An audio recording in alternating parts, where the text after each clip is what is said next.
L'orbite terrestre est une fenêtre sur le reste de l'univers, et peut-être deviendra-t-elle une extension de la Terre. Nous espérons être considérés dans l'histoire comme ceux qui ont fait démarrer toute l'industrie spatiale. Aller jusqu'aux limites de l'espace est peut-être la partie la plus enthousiasmante de l'aventure spatiale.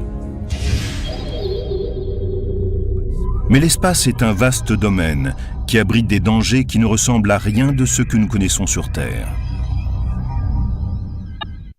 L'orbite terrestre qui délimite notre frontière spatiale est généralement divisée en 3 parties. L'orbite terrestre basse est une ceinture de 1770 km de large. Elle est la plus proche de l'atmosphère terrestre. Elle commence à 200 km seulement au-dessus du niveau de la mer. L'orbite terrestre basse est comme une ville grouillant d'activité. Le télescope spatial Hubble et la Station spatiale internationale sont chez eux dans l'orbite terrestre basse. Soyouz et la navette spatiale accomplissent ici leur mission. L'orbite terrestre basse est une sorte de porte d'entrée pour ce type d'aventure.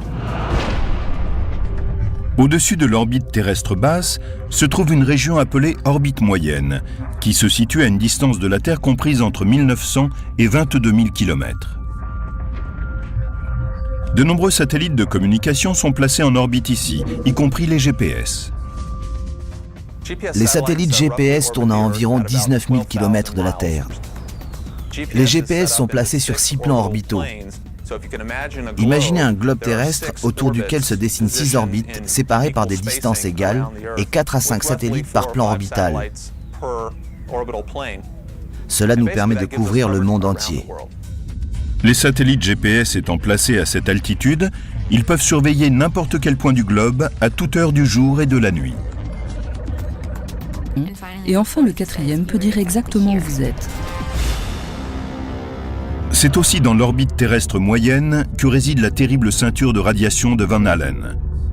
Ces zones de particules énergétiques peuvent entraîner dans un mouvement de spirale destructeur un satellite de 300 millions de dollars ou bombarder un être humain d'une dose de rayons mortels.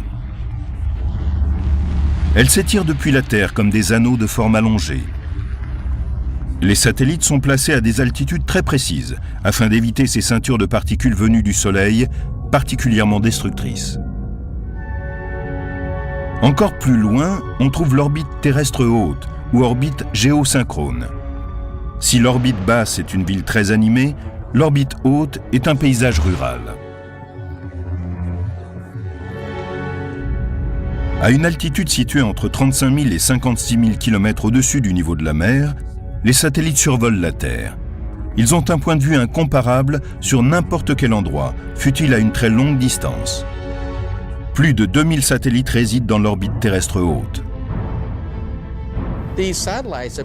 Pour atteindre l'orbite visée, un vaisseau spatial doit se déplacer à 28 000 km/h et suivre une trajectoire précise depuis le sol jusqu'à l'altitude désirée. À 1 degré près, il peut terminer sur une mauvaise orbite. Après avoir effectué un trajet de 8 minutes et consommé des millions de litres de carburant, le vaisseau est enfin en orbite. Une orbite est un parcours répété autour d'un objet. Comme la Terre, quand elle tourne autour du Soleil, un satellite ou un vaisseau spatial est maintenu en orbite par la gravitation. La masse de la Terre crée une force gravitationnelle qui détourne le parcours d'un objet de la ligne droite. On pourrait supposer que l'attraction terrestre perd beaucoup de son influence à cette altitude dans le ciel. Mais en orbite terrestre basse, la force de gravitation ne perd que 2% de sa puissance par rapport à ce qu'elle est à la surface de la Terre.